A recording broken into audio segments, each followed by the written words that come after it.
Quand on entreprend, on a 9 chances sur 10 d'échouer, de planter sa boîte. Et c'est pas moi qui le dis, c'est l'INSEE.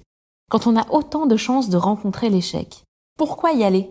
Je suis Fanny Rimbaud et je suis entrepreneur. Depuis 3 ans, avec Instinct Collectif, je tends le micro à mes consoeurs et mes confrères pour comprendre ce qui se cache derrière le costume de l'entrepreneur. Dans le podcast qui va suivre, il ne s'agit pas de se donner des tips d'entrepreneur ou de raconter une success story. Et d'ailleurs, si c'est ce que vous cherchez, vous n'êtes pas au bon endroit. Ici, on pose le masque, le temps d'une conversation, et on parle de la liberté d'entreprendre, et surtout à quel prix. Bienvenue sur le podcast d'Instinct Collectif, et bonne écoute. C'est quoi ton rapport au feedback et quels ont été les feedbacks en or dans ton parcours entrepreneurial, ceux qui t'ont fait step up, ceux qui ont été difficiles à entendre aussi et ceux qui ont été difficiles à dire? Je dirais que moi, je suis entrepreneur depuis 28 ans, depuis mes 20 ans. J'ai 48 ans aujourd'hui.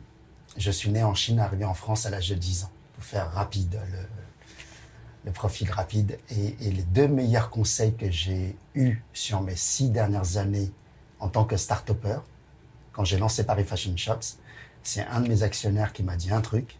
Il m'a dit, écoute, ce que tu es en train de lancer ne fait pas partie de ton activité d'avant, c'est-à-dire que tu étais entrepreneur auparavant pendant 20 ans. Très bien, ok, métier physique, fabricant et grossiste dans le métier de la mode. Et il me dit, ce que tu es en train de lancer s'appelle une start-up. Et une start-up, il y a quelque chose que tu ne peux pas éviter, c'est ce qu'on appelle la vallée de la mort des 3 premières années. Soit tu sors vivant de cette vallée de la mort, ok, cool, top. En général, le ratio, c'est à peu près 3 pour 1000 des startups qui arrivent à... Il y a beaucoup de startups qui se créent. Et si tu arrives à sortir vivant de ces 3 premières années, tu vas avoir besoin de beaucoup d'argent pour pouvoir continuer la route.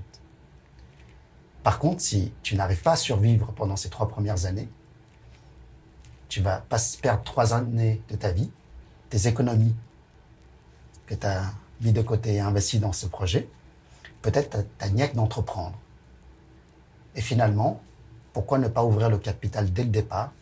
Nous, on est prêt à venir avec toi, partager le risque et t'accompagner sur cette aventure. Ça, c'était un des premiers conseils. Je dis, c'est vraiment pas con ce que tu m'as dit. Et comme le concept chez Paris Fashion Shop, c'est de regrouper, comme tu décrivais tout à l'heure, le concept des petits poissons que je porte sur moi, mais aussi que je porte en moi, ce projet, ce concept, c'est le fait de regrouper des petits poissons pour en faire une force. L'union fait la force. L'instinct collectif. Exact. Okay. Ça, c'était le premier conseil. Ouais. Voilà. Et le deuxième conseil Il était dur à encaisser celui-là ou au contraire, moment de grâce Non, il était hyper logique et c'était hyper fluide. Pour moi, c'était pas un feedback, c'était juste un retour expérience. Je peux appeler ça retour expérience entrepreneuriale ou feedback. Un feedback, en général, on dit, bon, bah, t'as fait quelque chose et je te fais un retour pour que tu puisses t'améliorer. Là, c'était pas un retour pour que je puisse m'améliorer, c'était plus un retour d'expérience entrepreneuriale. Un conseil que j'ai pris au plus important et j'ai accepté la demande. Donc, j'ai ouvert le capital de Paris Fashion Shops dès le départ de cette aventure il y a 6 ans. Donc, on a abordé un fonds d'investissement au nom de Razeo dans l'actionnariat de Paris Fashion Shops. Ok. Et il y avait un deuxième conseil, notamment, c'était toujours la même personne, cet actionnaire qui est toujours au bord de Paris Fashion Shops et qui me dit, écoute, tu vas devoir focus pendant 5 ans. C'est comme si tu es sur un vélo et tu vas pédaler, tête baissée, et tu fonces dans cette direction-là. Et tu verras dans 5 ans, quand tu vas lever ta tête, tu verras ce qui est autour de toi. Si tu restes focus sur ton activité, tu verras comment ça va changer. Et en fait, on a pédalé tellement vite qu'au bout de 3 ans qu'on a levé la tête, on a dit qu'il y a eu un gros changement. La vallée de la mort a duré 2 ans et demi. On était devenus sortis de cette vallée de la mort en 2 ans et demi d'activité, devenus rentables, boîte en hyper-croissance depuis 6 ans et boîte bien rentable depuis 6 ans. Pour moi, ce qui est important en termes de rentabilité d'une entreprise, d'une start-up, c'est la possibilité, justement, de conserver son autonomie et de pouvoir être libre pour diriger son entreprise. performance, rentabilité. Important. Du coup, t'as racheté tes parts? Non. Non. Le principe, c'est de grandir encore et d'être plus nombreux. Le but du jeu, c'est pas de racheter les parts des actionnaires ou des fonds d'investissement. Le but du jeu, c'est de faire rentrer encore plus de monde, de faire contribuer encore plus de personnes à l'aventure et de faire en sorte que ça soit pas un macaron, mais un hyper grand gâteau. Ok. Mais du coup, c'est intéressant ce sujet-là du capital et des parts. Je pense que c'est vraiment un sujet de prise de compétences pour les entrepreneurs. Autant il y a des gens qui sont très à l'aise tout de suite et qui vont lever des fonds, donc du coup diluer forcément du capital. Autant pour d'autres, même si c'est un petit gâteau, c'est mon gâteau et puis tiens, comment je le cède. Toi, c'est quoi ton seuil de dilution? Il n'y a pas de limite. Tout dépend du gâteau, la taille du gâteau que tu veux construire. D'accord. Tu vois.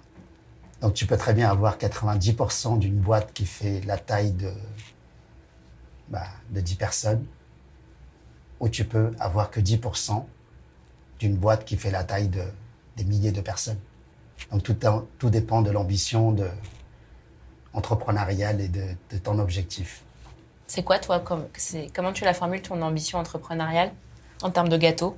On l'a réfléchi en équipe l'année passée, en 2021, et on a déterminé un objectif commun avec nos équipes de dépasser dans 10 ans le milliard de GMV. GMV pour nos auditeurs? Growth Market Value. C'est le flux business, le chiffre d'affaires réalisé par nos vendeurs sur la plateforme. Ok. Accessible? Avec une croissance à 30% annuelle qui y est tranquillement. À savoir que la taille de marché dans notre métier, des indépendants du métier de la mode, c'est 24 000 boutiques indépendantes en France, des multimarques, des boutiques de vêtements, de chaussures, de maroquinerie. Ces 24 000 boutiques réalisent à elles seules 12 milliards de chiffre d'affaires en B2C dans le monde actuel.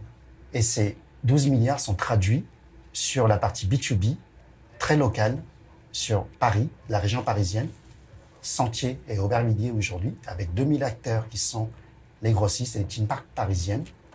En B2B, ces fournisseurs réalisent un global de 4 milliards de chiffre d'affaires en offline. Nous, notre rôle, c'est de les accompagner, c'est de les aider à digitaliser, à faire du drive-to-store, à les accompagner sur la partie digitalisation. Donc, si Paris Fashion Shops en local fait 10% de plus à ces 4 milliards, c'est 400 millions de chiffre d'affaires. On ouvre l'international, on y est. Objectif réaliste ou pas, Fanny? Dit comme ça semble en effet atteignable. 20 ans de métier nous a permis de voir évoluer ce métier, la filière mode. Donc, ces objectifs pour nous fixés à 10 ans, objectif 2031. Ok. Et tu auras 58 ans. Oula, 57. 57.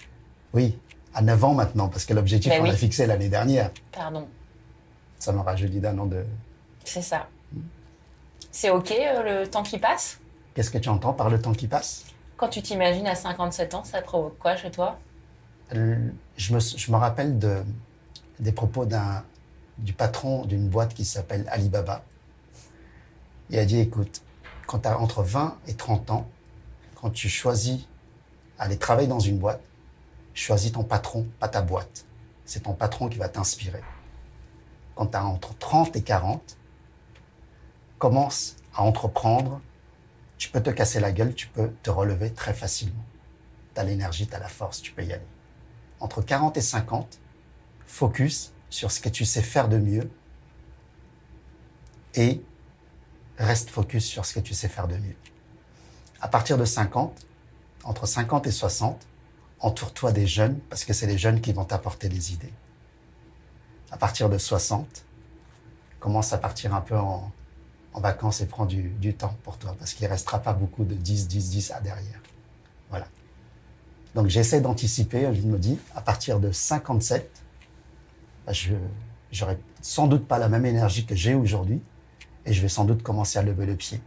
Donc pourquoi pas procéder à une IPO ou ICO ou à ce qu'on peut trouver dans les années à venir. et ce serait peut-être la bonne solution, que l'entreprise que j'ai fondée en 2016 appartienne à nos clients, qui sont les commerçants indépendants. Et c'est là tout l'intérêt des petits poissons, du concept des petits poissons. Ok. À t'entendre, il y a cette capacité de mélanger le temps du présent et à la fois la capacité à se projeter en décennies. C'est quelque chose qui est naturel chez toi ou que tu as dû... Comment tu as acquis cette compétence? Une marketplace est un projet à temps long. Ça n'a pas pour vocation à monter en flèche de suite. Ça a besoin de temps, de transformation, de changer les habitudes de fonctionnement de nos clients, qui ont été assez compliquées la première année. On faisait quasiment pas de chiffre d'affaires la première année, les 6 premiers mois. Et on a d'ailleurs même failli... En fait, je dirais que les 2 premières années, c'était 2 fois 365 jours la chance de déposer le bilan, que je n'ai pas saisi. Punchline. Donc, projet à temps long, on doit se projeter sur le long terme. Je suis à la fois entrepreneur en couple avec mon épouse depuis 28 ans. Et le fait d'avoir des enfants aussi, peut-être d'un âge qui est déjà assez avancé, le grand a 20 ans, le petit a 17 ans et demi, on a besoin de voir évoluer aussi nos enfants, de voir évoluer l'entreprise. Donc, se projeter à temps long est tout à fait logique pour nous. Et alors justement, t'en parles, j'aimerais bien qu'on oriente cette discussion sur des choses qui se révèlent dans ton parcours, qui font ta singularité et en même temps peut-être qui permettront à d'autres personnes de se reconnaître. Mais déjà, il y a ton point de départ, tu l'as dit. Alors, où es-tu né? Au fin fond de la Chine, dans le sud-est de la Chine, une petite ville qui s'appelle Wenzhou, province de Zhejiang, à 2 heures de vol de Shanghai. Et la première fois quand j'ai pris l'avion, c'était pour venir en France, à Paris, à CDG. 21 septembre 94. Pardon, 21 septembre 84. Il y a 38 ans. T'as la mémoire des dates, hein. Pourquoi c'est une question de pourquoi t'es venu ou... qu'est-ce qui a poussé le fait de quitter la Chine? À 10 ans, tu ne décides de rien. J'imagine, donc... C'est surtout les parents. Nous sommes 3 frères dans la famille et nos parents ont souhaité que leurs enfants puissent grandir dans un autre environnement. C'est pour ça qu'ils ont décidé de quitter la Chine. Mon père a quitté la Chine début 80, quelques années avant nous, était arrivé en France, a réussi à avoir ses papiers, à travailler. Juste par parenthèse, mes parents étaient entrepreneurs également. Et ils étaient poissonniers, d'où peut-être les petits poissons. Ah, ok. Voilà. Et... Donc ton père, en arrivant, il monte un business, il monte une poissonnerie en France? Non, ils étaient poissonniers. Ils étaient poissonniers en Chine? En Chine. Ok. Ils vendaient en gros les poissons. Mon père allait acheter des poissons en gros dans un village de pêcheurs à côté, à trentaine, quarantaine de kilomètres de chez nous. Et il revenait sur le marché pour pouvoir vendre des petits poissons en gros. Et quand il arrive en France, qu'est-ce qu'il a fait? Il s'est adapté très vite. Il a eu des amis qui l'ont aidé, l'ont hébergé, lui ont proposé un travail, l'ont aidé à obtenir ses papiers. Il était devenu maroquinier, mon père. Il a commencé à apprendre le métier de la maroquinerie, à fabriquer des sacs à main. Et lorsque la famille a pu rejoindre mon père, mes 2 grands frères et ma mère, on était arrivés en 84. Très vite, mes parents ont commencé à s'installer et créer leur premier atelier familial de maroquinerie à Paris. Okay. C'est comme ça que moi, j'ai baigné dès mes 10-11 ans dans le métier de la mode à Paris. Et tes frères, ils ont entrepris aussi ou... ce flambeau de l'entrepreneuriat, il s'est fait sur toute la fratrie ou c'est toi qui l'as repris? Alors, moi, à mes 20 ans, je dirais que j'étais le plus jeune, mais en même temps le premier à quitter le foyer familial, l'entreprise familiale, pour fonder ma propre boîte, mon atelier de fabrication, 56 rue de la Fontaine-au-Roi, dans le 10e arrondissement. Voilà, ça c'était en 1994. Pourquoi tu as quitté l'entreprise familiale? Je pars du principe que mes parents ce qu'ils ont réussi à créer ou à développer, la génération 1 que j'appelle parents, arrivés ici en France, ce qu'ils ont réussi à développer et créer, c'est grâce à la force du travail. Nous, en tant que génération 2, on devait arriver à apporter une couche complémentaire, plus la force du travail, qui est quoi? Dans notre métier, c'est la créativité qu'on appelle aussi l'innovation. Ils avaient comme clients les grossistes à la rue du Temple, dans le Sentier. On fabriquait la maroquinerie, les sacs à main, qui étaient ensuite livrés chez les grossistes qui revendaient à des boutiques, aux grands magasins, aux chaînes de magasins et boutiques indépendantes. Et moi, je me suis dit, la différence que je peux apporter, la valeur ajoutée qu'on va créer, c'est la créativité. On va créer nous-mêmes nos collections, on va les vendre directement aux boutiques, on va faire les salons. Et donc, j'ai commencé à dessiner mes propres collections, à les fabriquer, à les exposer sur des salons qui s'appellent Who's Next ou Première Classe à Paris, à Porte de Versailles, et à commencer à exposer un peu partout en France et en Europe. Et je faisais à peu près 2 salons par pays, donc j'en avais à peu près 5-6 pays, donc une fois par mois, j'étais quasiment à l'international, à l'étranger, pour vendre les produits que je dessinais, que je fabriquais dans mon atelier. Et tes parents ont été OK avec ton départ? Oui, oui, très simple. OK. Écoute, tu veux te lancer? D'accord. Vas-y. Mais tes frères sont restés? Au départ, oui. Et ensuite, ils sont partis eux aussi monter leur propre business. Ou sinon, le métier de la mode. Parce que dans ton parcours, il y a quelque chose comme ça qui est évidemment très interpellant. C'est ce schéma familial dans l'entrepreneuriat. Tu viens de le dire, tes parents ont entrepris en couple. Toi, tu entreprends en couple. Et il y a un rapport à la famille et l'entreprise qui est... Absolument. Je pense que quand on est un groupe familial, déjà nous, dans la gestion au quotidien dans l'entreprise, chez Paris Fashion Shops, je pense qu'on a une notion de durabilité et de rentabilité qui sont hyper importantes pour justement rejoindre ce côté groupe familial. OK. Et du coup, j'ai du mal un peu à poser la question, mais donc je vais te dire ce que ça m'évoque et puis on va voir comment tu réagis. Quel lien il y aurait entre être chinois et reproduire une cellule familiale dans l'entrepreneuriat? Est-ce qu'il y a un effet de cause à effet dans cette structure-là? Il y aurait une autre façon de formuler mon interrogation. C'est qu'est-ce qui reste de la culture chinoise dans ta façon aussi de développer une boîte, s'il y en a une?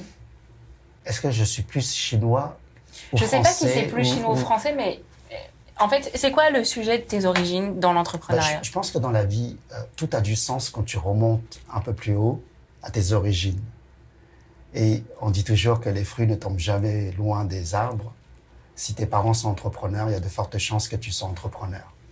Et tu disais que tu viens aussi d'une région particulièrement entrepreneuriale de la Chine. Enfin, ça, tu l'as pas reprécisé, mais... Oui. Oui, je veux bien se focus parce que... Absolument. Je l'ai appris, moi, dans notre discussion. Oui, oui. Et au fait, dans la région d'où je viens, la ville précisément de Wenzhou, tu as beaucoup d'entrepreneurs. Mes parents étaient entrepreneurs, leurs amis sont entrepreneurs, donc finalement, tu grandis dans une famille entrepreneuriale. Et quoi d'autre?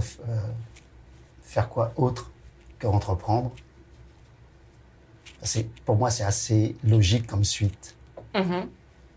Donc, est-ce que c'est culturel? Moi, je dirais plutôt que c'est plus un lien avec la famille que culturel. Oui, exactement. Et du coup, qu'est-ce qui reste du culturel chinois? La double culture, Fanny. Je pense que c'est cet avantage-là qui nous permet aussi de connaître cette culture chinoise et de grandir dans une culture occidentale, française. C'est hyper riche, quoi, le mélange de cultures. Mais alors, est-ce que tu peux nous inviter là dans cette autre culture? Enfin, je vois tous les restaurants chinois, les vapeurs, les dim sum et tout ça. Non, mais c'est ça. En fait, et pour moi, il y a toute une mythologie, si tu veux, et de la Chine et du business chinois et de la mentalité chinoise. J'imagine plein de biais, plein de raccourcis, plein de préjugés. Certainement qu'il y en a qui qui s'inscrivent dans une réalité et d'autres, justement, qu'est-ce que tu pourrais nous dire de ça qui... From inside. Je suis peut-être pas la bonne personne à expliquer tout ça de l'intérieur. J'ai grandi en France, finalement. Peut-être qu'est-ce que tu comprends des préjugés des Français sur le business chinois, peut-être que tu dois pouvoir le saisir. Tu peux me définir le préjugé des Français? Je sais pas, justement. Est-ce que tu ressens... Est-ce que c'est un sujet quand tu... Est-ce qu'il y a un sujet, déjà? Je vois pas tellement. Non, ok. Pour moi, tu sais, tu es dans l'entrepreneuriat. L'entrepreneur, il est international. Il n'a pas de pays ou de nationalité. Il est en total open mind. Et je vois pas de difficulté. C'est la seule difficulté que j'ai pu avoir, c'était au départ quand je suis devenu fabricant et quand j'exposais mes collections sur les salons, on me posait toujours la question si c'était du Made in China. Ah. Voilà. Peut-être que tu parlais de ça en termes de préjugés. En fait, alors, pour être totalement... pour t'ouvrir tu sais, les projections mentales qui me viennent, et j'ai envie de te dire, même malgré moi, tu vois. Il y a plus... Donc, en fait, quand je vois les images qui m'arrivent, sans même que je les contrôle, il y en a plusieurs. Déjà, il y a ces extraits du film La vérité si je mens.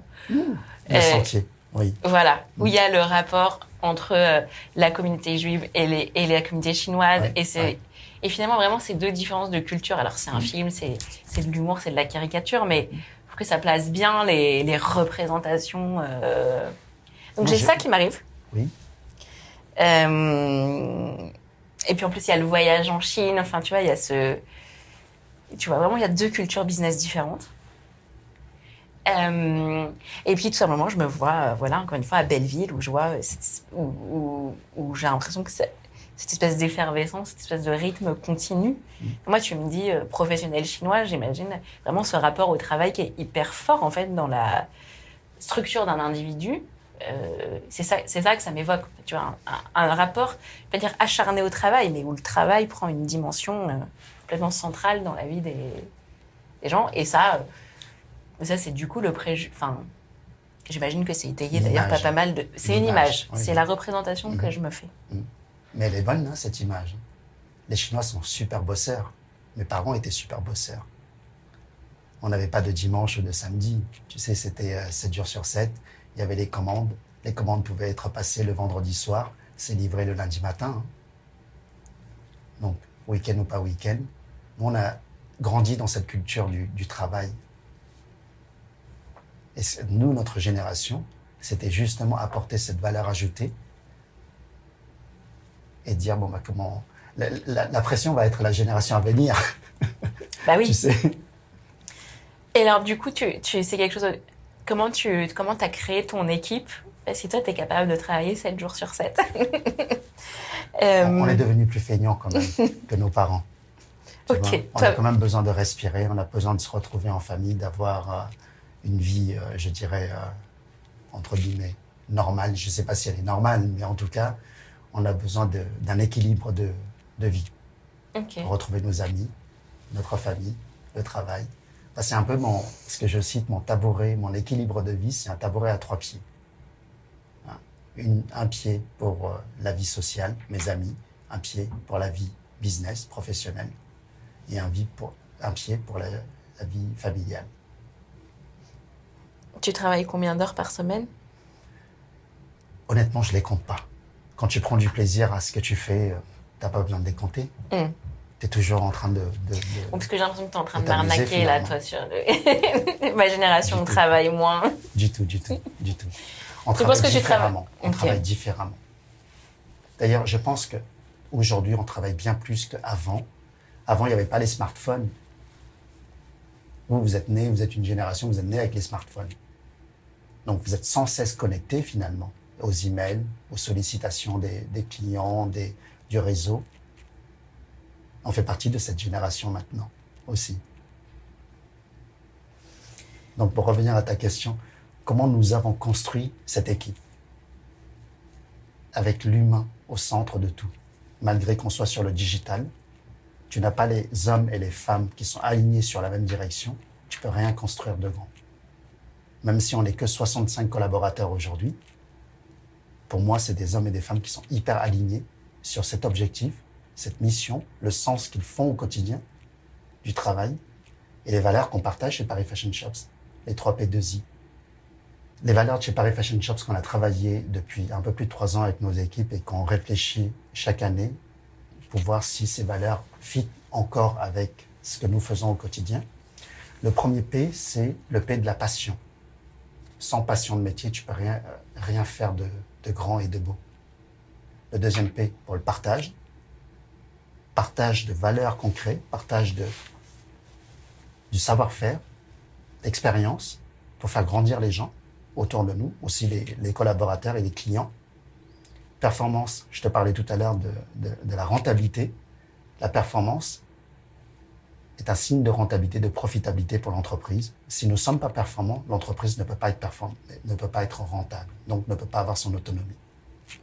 Le premier I, pour l'innovation, nous innovons au quotidien pour les professionnels du métier de la mode. Donc on développe des solutions technologiques au profit de nos clients. Et la cinquième des valeurs, qui est la dernière mais pas la moindre, le deuxième I, qui est l'intégrité. L'intégrité, la loyauté, la confiance. Paris Fashion Shops est une plateforme marketplace qui est le tiers de confiance entre le vendeur, qui est les marques, et les acheteurs, qui sont les boutiques indépendantes. Nous sommes là pour sécuriser toutes les transactions. Il n'y aura jamais de faille d'impayé ou de paiement, ou de problématiques, parce que nous sommes le tiers de confiance. Un certain Warren Buffett disait, quand tu en recrutes quelqu'un, sois sûr que sur les 3 critères que tu dois recruter la personne, la première, c'est son énergie, la deuxième, son intelligence, la troisième, c'est son intégrité. Si tu n'as pas le troisième élément, les 2 premiers te tueront.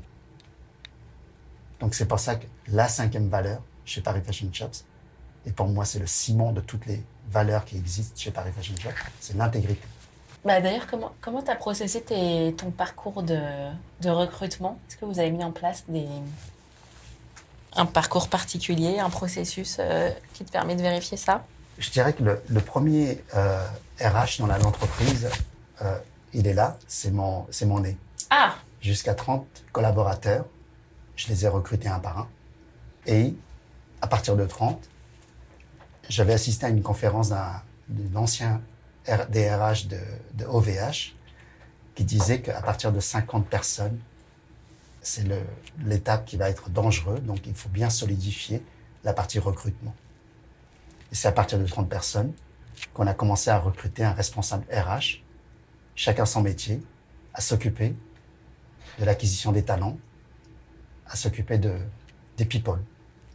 Et donc voilà, avec le Covid, il y a 2 ans et demi maintenant, ou 3 ans, on ne sait plus avec le confinement, on est passé de 30 à 65 collaborateurs et on a un taux de turnover qui est, je dirais, très faible chez Paris Fashion Shops. On est sur des locaux à Saint-Denis, en région parisienne. Il y a une surface de 2000 m². On a de la place. Et on a des locaux qui sont agréables avant tout. Tu es en train de recruter en ce moment? On recrute au quotidien, finalement. Mais oui, j'ai bien entendu dans la façon dont tu disais. Mais des passionnés et des gens qui fitent à nos valeurs. Et je dirais peut-être un checkpoint à la fin du premier mois, c'est de voir l'attitude de la personne. L'attitude des personnes, pour nous, c'est l'attitude bien plus que l'aptitude qui détermine ton attitude. Citation de Zig Ziglar. Donc le comportement est bien plus important que tes compétences. Nous recrutons plus sur le savoir-être, le savoir-faire, ça peut s'acquérir. Et c'est quoi l'attitude? L'attitude au bout d'un mois qui est OK, l'attitude au bout d'un mois qui est pas OK? Il y a des comportements. Le savoir-être ne peut pas se trahir. Le savoir-être, c'est un inné, tu nais avec. Le savoir-faire, tu l'apprends. Donc, entre inné et acquis. Oui, j'entends bien, mais justement, si on veut objectiver ça, parce que ça reste des termes abstraits, c'est quoi le savoir-être que tu détectes et que tu regardes au bout d'un mois?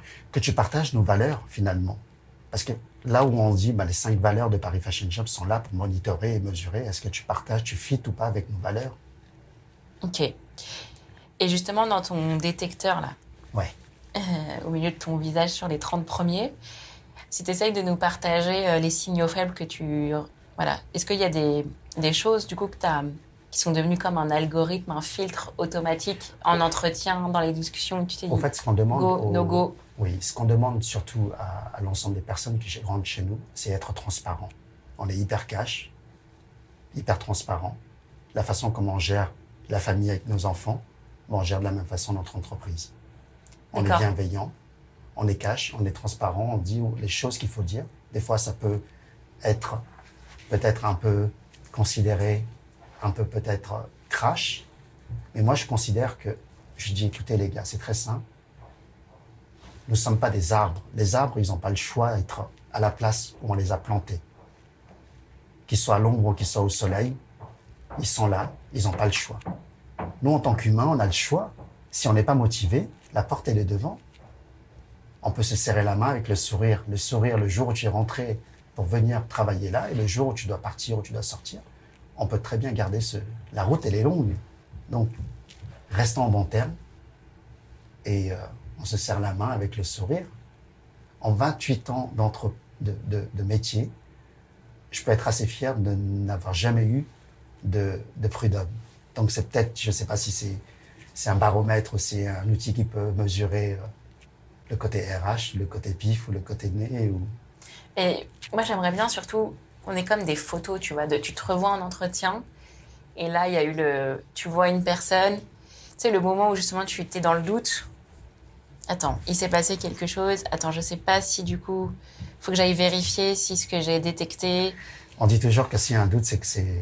Ouais, mais alors ça c'est facile à dire, mais en fait, dans la vraie vie, l'exercice du doute, il est à peu près permanent. Donc, est-ce que toi, à partir du moment où tu as un doute, justement, tu n'as plus de doute et c'est non? C'est quoi ton seuil au doute? Qu'est-ce que tu vas venir... Moi, je pars du principe que faire confiance aux gens, c'est important. À voir en face si la personne est à la hauteur de ta confiance ou pas. C'est ce qu'on dit, nous. Mais comment tu le mesures, ça? C'est peut-être un fit que tu peux pas trop le sortir de façon processée. C'est pour ça que jusqu'à 30 personnes, je pouvais le faire. Et à partir de 30, moi, je dis, je rencontre des personnes, j'ai envie que cette personne travaille chez moi ou j'ai envie de travailler avec cette personne parce que j'ai envie qu'elle soit chez nous. Aujourd'hui, le process est différent. Le process de recrutement, on part du besoin de l'entreprise, de la fiche de poste, de la mission qu'on veut donner à cette personne et voir si cette personne répond ou pas. Ok.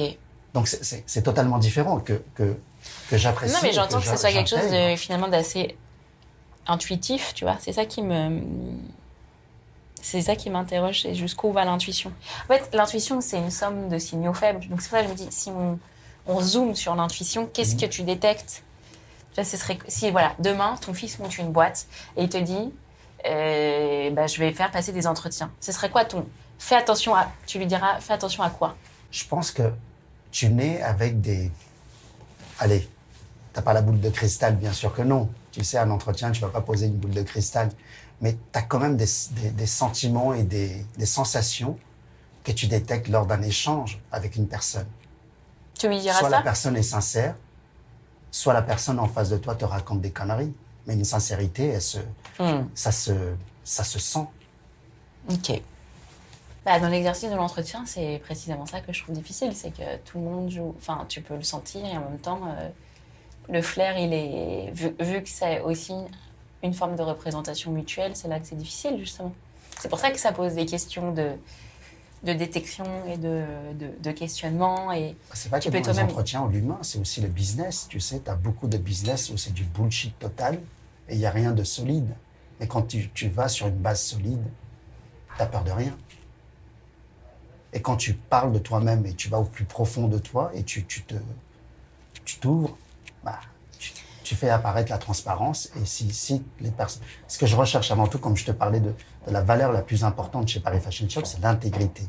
Et si tu n'as pas cette confiance avec les personnes en face de toi, il faut passer à côté. C'est pas les candidats qui manquent, c'est pas les boîtes qui manquent. La personne peut aller travailler ailleurs et tu peux choisir d'autres personnes. Toi qui aimes bien les citations, il y a une citation que j'aime bien dans l'entrepreneuriat, c'est « Fake it until you make it ». Quand tu es tout petit, oui, tu peux peut-être dire que tu as 10 000 clients qui t'achètent chez toi, mais à un moment donné, ça marche pas, ça. Voilà. Donc j'allais te demander jusqu'où tu vas dans le bluff, toi? Preuve sociale, il n'y a rien de mieux. Le bluff, il ne peut pas aller longtemps, il ne peut pas aller loin. À un moment donné, tu sais, quand tu as décidé d'aller loin, c'est comme une pyramide. Tu veux monter haut, au sommet, ben le milieu, il est tout petit. L'écosystème parisien des entrepreneurs, il est tout petit, tout le monde se connaît. À quoi ça sert d'aller raconter du bobard aux gens? Demain, tu veux qu'on retienne de quoi? De cette personne? Que lui ou elle, c'est juste un mytho? Chaque personne a une image, chaque personne a une personnalité, c'est une valeur en soi. Et cette valeur a bien plus de, je dirais, d'importance que ce que tu as sur ton compte en banque. Pourquoi on va choisir toi, de t'appeler toi? Parce qu'on a confiance en Fanny. Parce que tu es une personne de confiance. Pourquoi on va faire du business avec toi? Parce qu'on sait que tu vas assurer. On sait que tu feras le travail nécessaire pour délivrer. Ça, c'est important. Moi, je viens d'un monde physique où, avant d'être payé, je délivre d'abord les produits. Donc, j'ai grandi là-dedans. Je ne dois pas un centime à qui que ce soit et je peux être hyper fier de ça. Donc, l'éducation, qu'est-ce que je conseillerais à mes enfants demain? C'est de dire respecter ses engagements. Si tu t'es engagé à quelque chose, va jusqu'au bout. Je n'irai pas dire sinon tu es une merde, mais crois-moi, je peux te dire ça.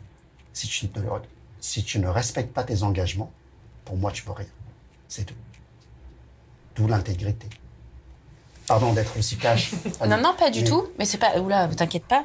Non, mais en fait, tu sais, c'est vraiment cet exercice d'instinct collectif du portrait, de capter une singularité, presque une âme, tu vois, en un temps réduit. C'est un exercice... Enfin, tu vois, là, moi, je suis très concentrée pour essayer de capter quelque chose et aussi d'être aussi à l'écoute de ce qui m'interroge chez Jackie. Et là, je crois que j'arrive à formuler ce qui me questionne.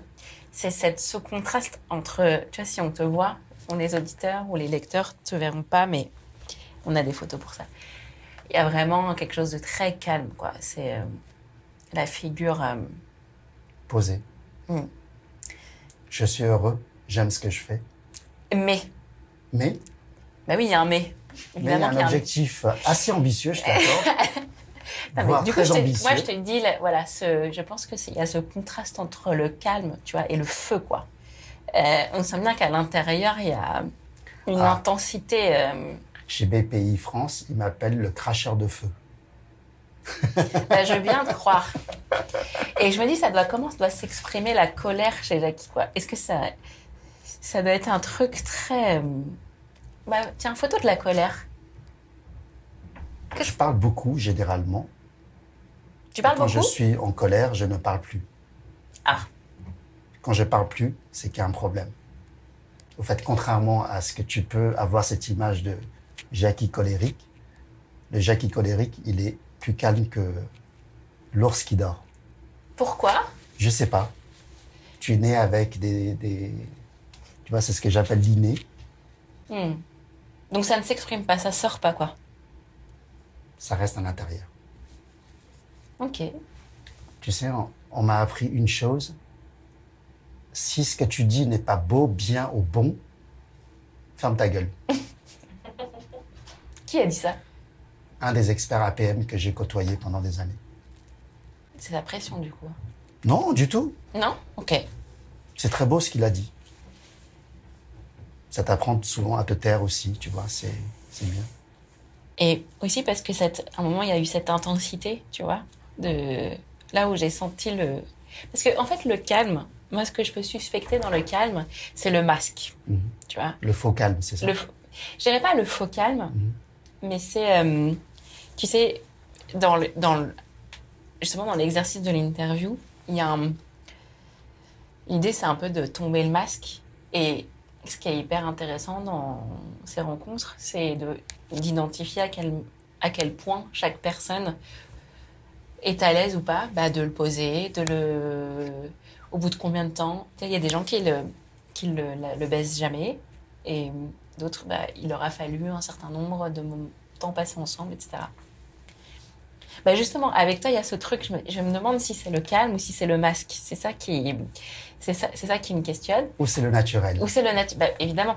Et le moment où j'ai saisi, en fait, que c'était pas une question de masque, mais qu'il il y avait justement ce truc, quoi, le feu. Hein, le feu et le calme qui se rencontrent. Bah, le yin et le yang. Quand tu as parlé d'intégrité et quand tu as dit l'engagement, tu vois, je t'ai dit fake it until you make it, puis t'as levé les sourcils.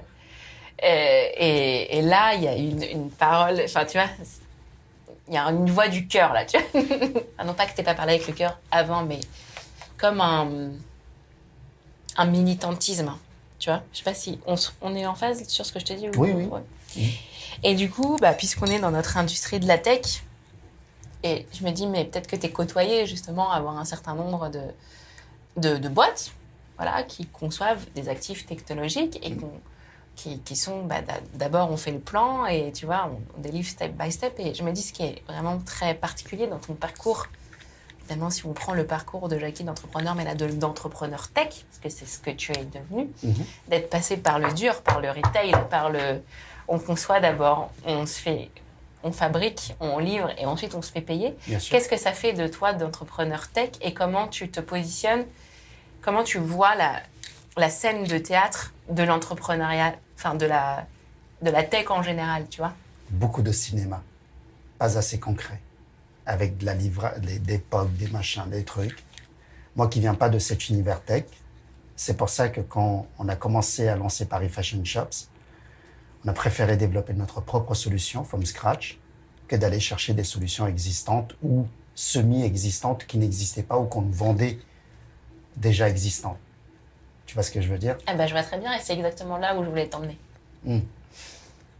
Quand j'ai benchmarké les différents marketplace makers, on va pas citer de nom, je pense que tu dois en connaître plusieurs. En fait, on me disait, ouais, c'est facile ton truc. C'est entre 2 et 300 000 euros finalement de fees, de setup. Moi, je dis OK. Moi, je suis prêt à investir 200 000 à 300 000 euros pour avoir ma marketplace et on lance en plug les vendeurs, les marchands et on plug les clients et c'est parti. J'ai plus de 20 000 clients accumulés sur plus de 20 ans de métier. Je peux les intégrer sur la plateforme, on peut les digitaliser, on peut y aller. Et on me dit, attends, non, ça se passe pas comme ça. Il faut entre 9 mois et environ 9 mois pour pouvoir te livrer le projet. Tu sais quoi, la connerie, quoi. Attends, 9 mois pour livrer le truc. Vous êtes marketplace maker, vous avez des marketplaces, vous travaillez avec les X grandes marketplaces ou plateformes. Moi, c'est du plug and play que j'attends. Je paye le prix, mais c'est comme une voiture. Tu payes, on te file les clés, tu pars avec la voiture. Après, tu fais ta vie. Ah non, ça se passe pas comme ça. Donc, c'est à partir de là où je me dis, OK, l'univers finalement de la tech est un peu plus complexe que ça. Ouais, du as a service, c'est pas si as a service que ça, quoi. Ouais, donc peut-être que la bonne solution, c'est de monter toi-même ton... Ça, c'est incroyable. Le gars n'a peur de rien. Mais quand même, si, attends, t'as peur de rien. Tu crois que c'est pas Iron Man ou... On est arrivé à un moment où on s'était dit, OK, finalement, il faut la créer soi-même. La solution n'existe pas sur le marché, dédiée aux professionnels du métier de la mode. Et comme la solution n'existait pas, on a créé. C'est quoi cette la solution. spécificité des métiers, du coup, enfin, parce que, OK, moi aussi, je suis assez séduite par les discours des marketplaces as a service, tu vois. Au final, on va dire, t'as un catalogue de features qui te permet de composer ton setup good enough, tu vois. Shopify, un PrestaShop, un Magento, tout ce qui est CMS existant, les WooCommerce et tout ça, ça répond aux premiers besoins d'un e-commerçant. Marketplace, totalement différent. Tu as le splittage des flux financiers, tu as les wallets à gérer côté vendeur, côté client, tu as toute la partie service client. Tout ça, c'est énormément de briques complémentaires qui font que c'est une spécificité tellement. Si tu veux être bon dans ce que tu fais, tu n'as pas de standard. Et donc, le standard n'existe pas finalement. Et là même aujourd'hui, mais si je retape à la porte de ces marketplace makers, je suis sûr et persuadé qu'ils vont me sortir la même chose encore aujourd'hui. 9 mois de développement, à quoi bon? 9 mois de développement, tu sais, tu mets 9 mois pour... concevoir un bébé, un enfant, nous, on a mis 9 mois pour concevoir notre marketplace. Mais je trouve que c'est un vrai sujet business, ça. C'est, tu vois, tu dis, il n'y a pas de standard. Et la technologie, elle nous amène ça, tu vois. Enfin, justement, les éditeurs, les plateformes, les SaaS, ça nous amène ce truc de il y a un standard. Et c'est-à-dire, est-ce qu'il vaut mieux préférer un standard qui répond à 80% de mes besoins, mais qui va du coup être 80, 90 pour X% de tes besoins, ou est-ce qu'il faut un tailor-made qui va répondre à 100% de mes besoins, mais entre les deux, il y a le coût et le temps. Ok. Moi, je dirais que le cœur métier, on avait besoin d'avoir cette couche de cœur métier, notre propre marketplace dédié aux professionnels du métier de la mode qui répond aux spécificités. En termes de digitalisation des produits, du catalogue produit, tout le contenu, il fallait que ça soit géré en interne. Shooting photo, on a 6 studios photos qui shootent au quotidien, qui tournent au quotidien, toutes les collections qui rentrent. C'est un peu plus de 1000 nouveautés par jour qui sont shootées dans nos studios. Il y a 400 000 références sur la plateforme. Et ce qui permet aujourd'hui à n'importe quel client boutique indépendante en France ou à l'international, en un clic, d'avoir 1200 marques et grossistes parisiens livrables en 48 heures, 72 heures, n'importe où dans le monde.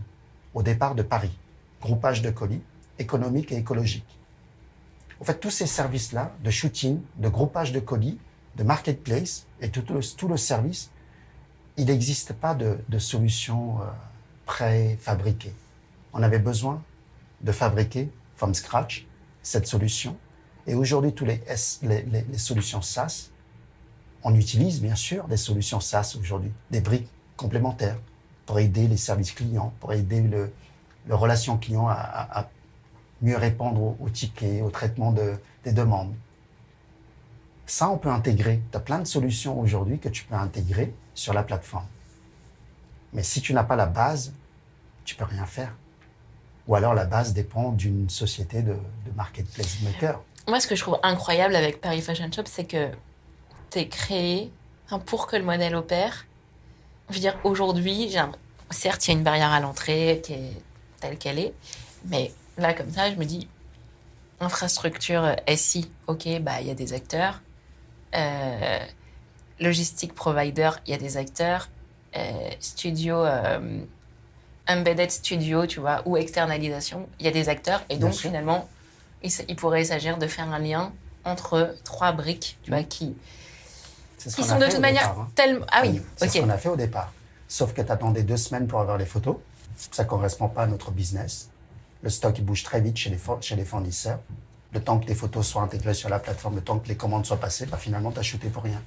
On a essayé le premier mois et on s'est dit, on monte directement nos propres studios photos, on embauche des photographes et on fait appel des mannequins pour venir s'habiller, pour pouvoir faire les prises de vue. La logistique, pareil. On a appelé les boîtes qui s'appellent, à l'époque, ça s'appelait Envoi moins cher, au Cubine ou des boîtes comme ça. Groupage de colis pour 1 €. Je les ai contactés. Les gars, je vais avoir du volume pour 1 €. Je suis hyper content de vous faire du groupage de colis. Non, Jackie, c'est 1 € par colis, mais tu payes chaque colis le prix du transport. Ça veut dire que le client, il n'a aucun bénéfice. Le client qui achète, qui paye le transport, n'a aucun bénéfice. Tu payes plein pot. Tu vas envoyer, grouper 10 fournisseurs, 10 colis. Donc, tu vas payer 10 € chaque colis.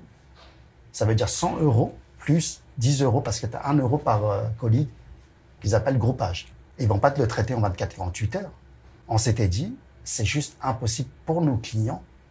Pour faire en sorte que le client ait un vrai intérêt à faire du one-stop shopping chez Paris Fashion Shops, il faut qu'il ait tous les éléments à disposition. On est une plateforme multiservice finalement. Les shootings photos, les droits des photos. Tu sais que pour un détaillant aujourd'hui, re-shooter les photos, ça coûte une journée de shooting, c'est 1500 balles. Hein. Ça coûte très cher. C'est gratuit chez Paris Fashion Shops pour les vendeurs. On a apporté tout un tas de services et en visant sur le long terme. Tous ces investissements-là, on s'était dit, OK, bah, ça fait partie de notre rôle de marketplace, du tiers de confiance, de la personne qui va sécuriser les achats et les ventes. On est cet intermédiaire de mise en relation. Mais on apporte bien plus que ça. Au fait, un exemple, quand je disais, c'est que on a créé une espèce de buffet à volonté ouvert, gratuit pour tous les professionnels du métier de la mode. Oui, c'est ça. Et comment, pour réaliser ça, bah, tu as quand même craqué 3 modèles. C'est ça qui est assez impressionnant. Ça rappelle en effet des géants. Ça rappelle Amazon, Alibaba, etc. Quel parcours t'a le plus inspiré? Qu'est-ce qui t'a donné l'évidence de craquer quasiment simultanément 3 piliers de ton business pour faire le tien? Il y a un J du côté Est, qui est Jack Ma. Il y a un J du côté Ouest, qui est Jeff Bezos. Et on va créer le géant en France pour dire que c'est un... Et pourtant, on les bouffe, hein, quand même, dans le poisson. Hein. Tu sais, en France, c'est déjà 24 000 boutiques indépendantes. C'est 12 milliards de chiffre d'affaires. En Europe, c'est 700 000 boutiques indépendantes dans le métier de la mode.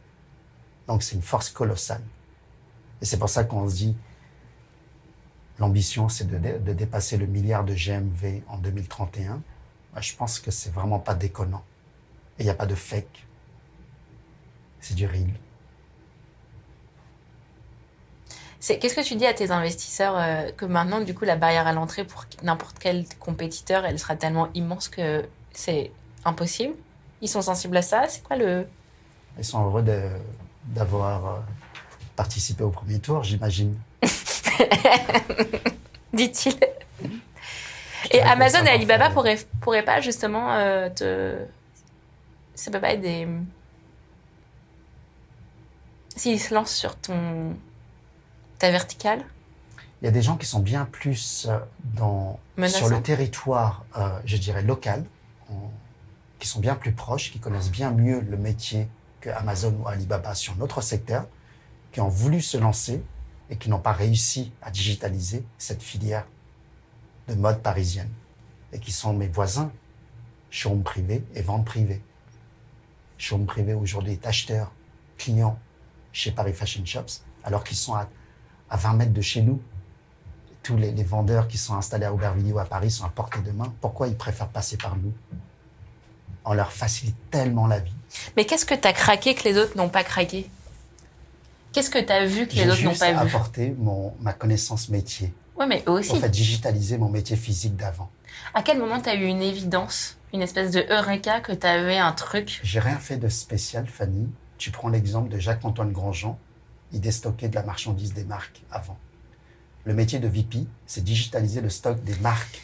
Moi, j'ai juste digitalisé le stock des grossistes et des petites marques parisiennes qui ont du stock et qui veulent vendre sur du B2B, tout simplement. Je suis d'accord, mais on voit bien que faire ça, c'est passer par une espèce de somme colossale de sujets logistiques, infrastructurels qui sont... Savoir-faire du quotidien d'avant. Oui, mais du coup, toi, tu n'avais pas le savoir-faire tech. Ben, c'est quelque chose que j'ai appris sur le terrain, avec les bonnes équipes, avec les bonnes personnes. Je me suis bien entouré. Ok. J'ai l'impression que ta secret sauce reste chez toi. Il n'y a pas un moment où tu as eu un... Je te promets, c'est pas du Coca-Cola. Ok. Bon, il va être le temps d'atterrir. Merci beaucoup, mais tu vois, tu as des papiers devant toi et ça va être notre piste d'atterrissage.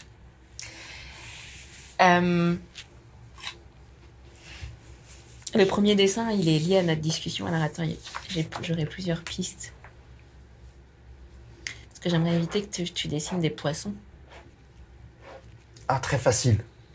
Je suis très mauvais en dessin, mais dessiner notre poisson, c'est hyper simple. Tu fais un rond, tu vois, c'est comme les gâteaux qu'on achète. Tu coupes un quartier, et ce quartier-là, tu le reproduis, tac. Et là, tu as un petit poisson ici, avec un petit cœur, ce qui représente le petit poisson rouge au milieu. Le gâteau peut devenir un poisson. Yes. Mais alors, c'est pas ça que je vais te demander de dessiner. Je voudrais que tu puisses... Est-ce que tu pourrais dessiner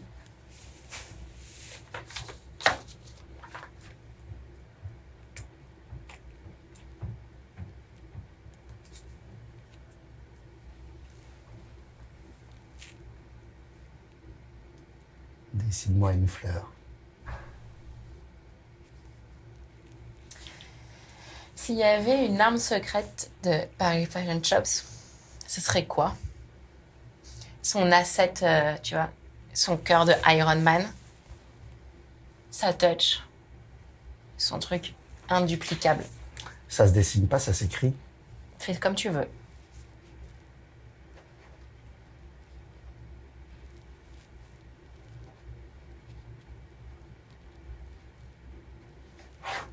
Alors, est-ce que tu peux nous montrer... Ok, persévérance. Il n'y a pas autre chose.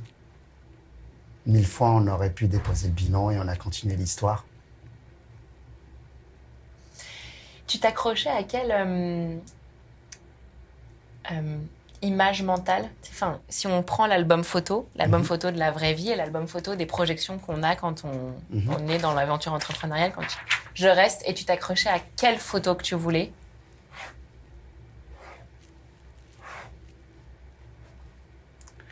La montagne que tu dois gravir. Tu es ici aujourd'hui. L'image que j'ai, c'est les enfants. Quel exemple je dois donner? Quel exemple je peux laisser à mes enfants pour qu'eux n'abandonnent pas? Ils peuvent être pas excellents à l'école ou ils peuvent être juste à la moyenne. Nous, on n'avait même pas la moyenne quand on avait lancé Paris Fashion Shops. Si on avait abandonné... Ça veut dire quoi, on n'avait pas la moyenne? C'est-à-dire qu'on était très mauvais, on perdait de l'argent. La boîte n'était pas du tout rentable, donc la vallée de la mort. Et cette période-là, je peux dessiner le creux, ou alors je peux dessiner cette montagne, cette colline qu'on doit gravir. L'image que je donne, que je retiens et l'image que j'ai, c'est qu'est-ce que je vais donner comme image, moi, à mes enfants, mes deux garçons, qui sont des ados, qui étaient des ados à cette période-là. Et je me dis, si nous, en tant que parents, on leur donne l'exemple et l'image d'abandonner un projet en cours, bah eux, ils peuvent abandonner l'école s'ils sont pas bons. Tout simplement. Gravir la colline, c'est difficile, c'est pas facile. Ça demande beaucoup de force et de courage. Et là-dessus, on dit toujours pour arriver là, on sait que c'est pas facile. Pour descendre, c'est hyper simple. Hein. Tu glisses, boum, t'as rien à faire. Le jour où tu veux remonter, c'est très compliqué. Donc, continue à faire les efforts. Et t'es où, là? Toujours en train de gravir et chercher à gravir. Là, tu vois, c'est le 3e étage de la fusée. Et là, on va dire, c'est 2031. On est en 2022 aujourd'hui. Donc, on doit être encore au début de tout ça. On doit être à peu près là. On est encore très loin de nos objectifs. J'ai un dernier dessin. C'est un dessin rituel. Est-ce que tu pourrais représenter l'heure qu'on a passée ensemble?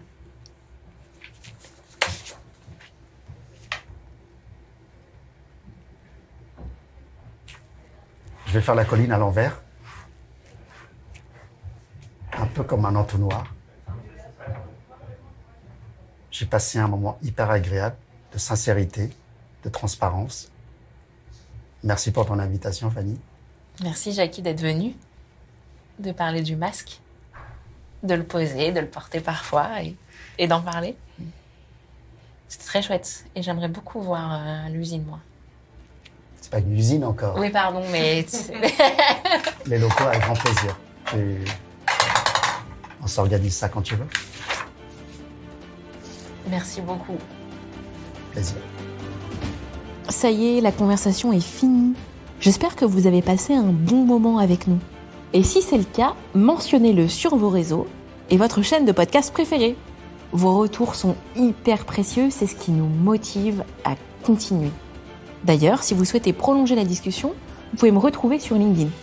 Enfin, pour celles et ceux qui s'intéressent aux mécaniques d'hypercroissance, moi, c'est ma passion, je vous recommande chaudement notre podcast Kiss My Scale. J'y reçois des personnalités aux manettes de croissance vertigineuse. Bon allez, et maintenant au boulot!